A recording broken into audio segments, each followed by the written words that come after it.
믿기지 않는 사실은 지금도 일어나고 있다. 그 공간은 빛의 공간이다. 그에 맞는 움직임이 있고 주파수가 있다. 왜 이런 일이 벌어지는 것일까? 넓히면 넓힐수록 무한히 퍼져나간다.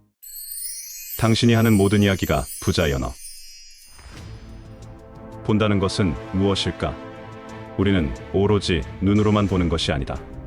과거가 더 이상 존재하지 않음에도 우리는 과거를 볼 수 있고 그릴 수 있다. 미래 역시 그렇게 할 수 있다. 대체 그런 능력은 어디에서 오는가? 6살 때 가족을 잃은 채 30년을 넘게 살아온 사람이 있었다.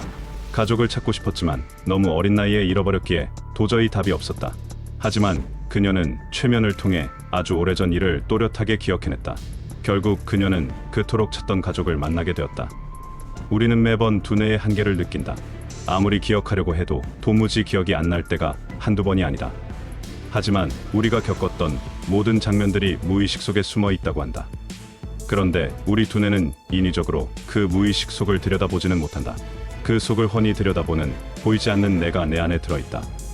우리가 최면 상태나 수면 상태로 가면 보이지 않는 내가 눈을 뜬다. 우리는 육안으로 볼 수 없는 것들을 보이지 않는 나를 통해 바라보게 된다. 2001년 9월 11일 이슬람 테러범들이 여객기를 납치하는 사건이 벌어졌다. 미국 역사상 최악의 테러 참사로 무고한 3천여 명의 생명이 숨졌다. 그런데 이날 직전에 놀라운 일이 발생했다. 비행기표 예약을 취소해달라는 전화가 빗발쳤던 것이다. 취소 이유는 다양했으나 그들은 강력하게 취소를 요청했다. 그 때문에 그날 4대의 항공기 모두 평소보다는 훨씬 적은 승객들을 태웠던 것이다. 평소보다 50%에서 16%밖에 채워지지 않은 상태였다. 도대체 취소를 했던 사람들은 어떻게 그 참사를 예감했던 것일까? 미래를 미리 예감하고 미리 보고 있는 자가 나에게 있는 것인가? 고성능 에너지장 카메라로 사람들을 촬영하면 육안으로 보이지 않는 공간이 보인다. 희미하게 보이는 그 공간은 빛의 공간이다. 아인슈타인은 모든 물질은 에너지라고 말했다. 사람도 물질이자 에너지다. 우리는 에너지라고 하는 빛의 공간에 들어있는 것이다. 사람마다 에너지장의 색깔이 달다. 그리고 한 사람에게 나타나는 에너지 색깔도 계속 달라진다. 연구에 따르면 좋지 않은 생각을 할 때 그 사람을 감싸고 있는 에너지 색상이 어둡고 희미해졌다. 그리고 밝은 생각을 하고 있으면 에너지 색깔도 선명하고 밝아졌다. 생각도 에너지인 것이다. 생각도 에너지의 물결이다. 이 물결들에는 그에 맞는 움직임이 있고 주파수가 있다. 내 에너지장 속에 어둠이 가득하면 그 주파수에 맞는 어두운 에너지를 끌어당기게 된다. 현실도 그에 맞춰 어두워진다는 얘기다. 반대로 내 에너지장이 밝으면 현실에서도 밝은 일이 많이 일어나게 된다. 현실은 내가 품고 있는 생각을 반영하는 거울인 셈이다. 지금 자신의 현실을 보면 내가 품었던 생각이 어떠했는지를 볼 수 있다. 또한 현재 나를 둘러싸고 있는 에너지장 상태를 보면 몇 년 후 내 몸 상태가 어떻게 될지 알 수 있다고 한다. 마음의 건강이 신체로 나타난다는 말이 그 뜻이다. 자연을 좋아하는 사람이 자연 속에 앉아 있으면 투명한 빛이 퍼져나간다. 답답한 공간을 벗어나 바다를 찾을 때도 그런 빛이 생긴다. 집에 혼자 있던 강아지가 주인이 돌아오자 투명하고 환한 빛 에너지를 발산한다. 엄마가 아이를 바라보고 있을 때도 밝은 빛이 퍼져나간다. 깊은 사랑으로 아이를 바라보면 그 빛의 공간은 어마어마하게 확장되어 엄마가 바라보고 있는 아이의 몸까지도 감쌀 정도가 된다. 즉, 에너지장 공간이 내가 느끼는 감정에 따라 더 넓어진다는 의미다. 그 빛의 공간은 느끼는 감정에 따라 그리고 그 감정의 깊이에 따라서 넓어졌다, 좁아졌다를 반복한다. 깊은 사랑을 느낄수록, 마음이 열릴수록, 깊이 받아들일수록 빛이 한없이 퍼져나감을 보여준다. 빛은 곧 사랑이다.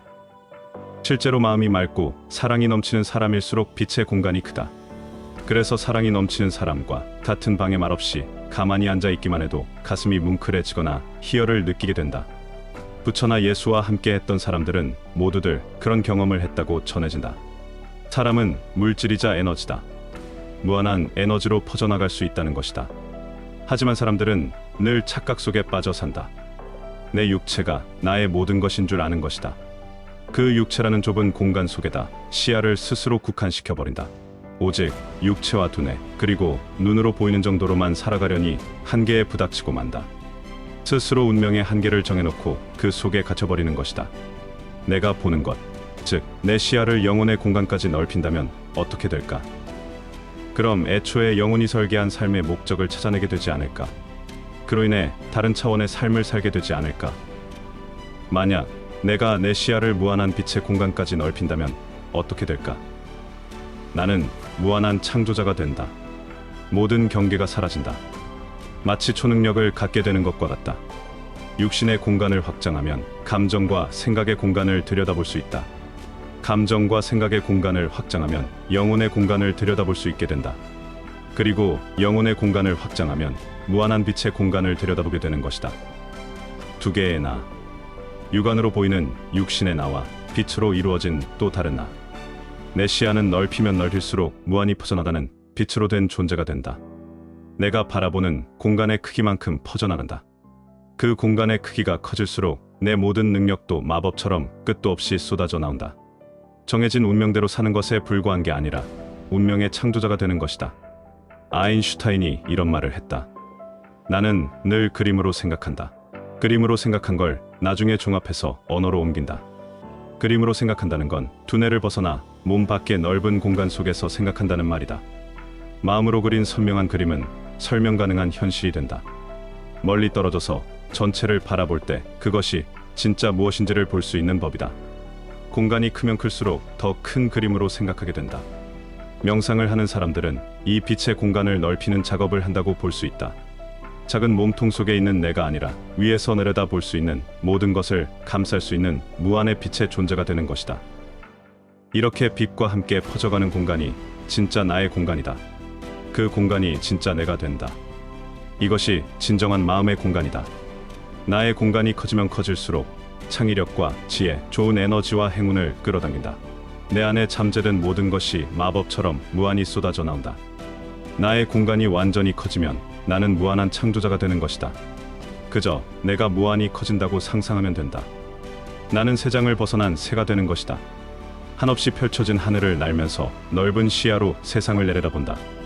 갇힌 생각에서 나오는 모든 착각과 허상에서 벗어나 내가 바라보는 공간을 내가 마음껏 확장시켜 나가는 것이다.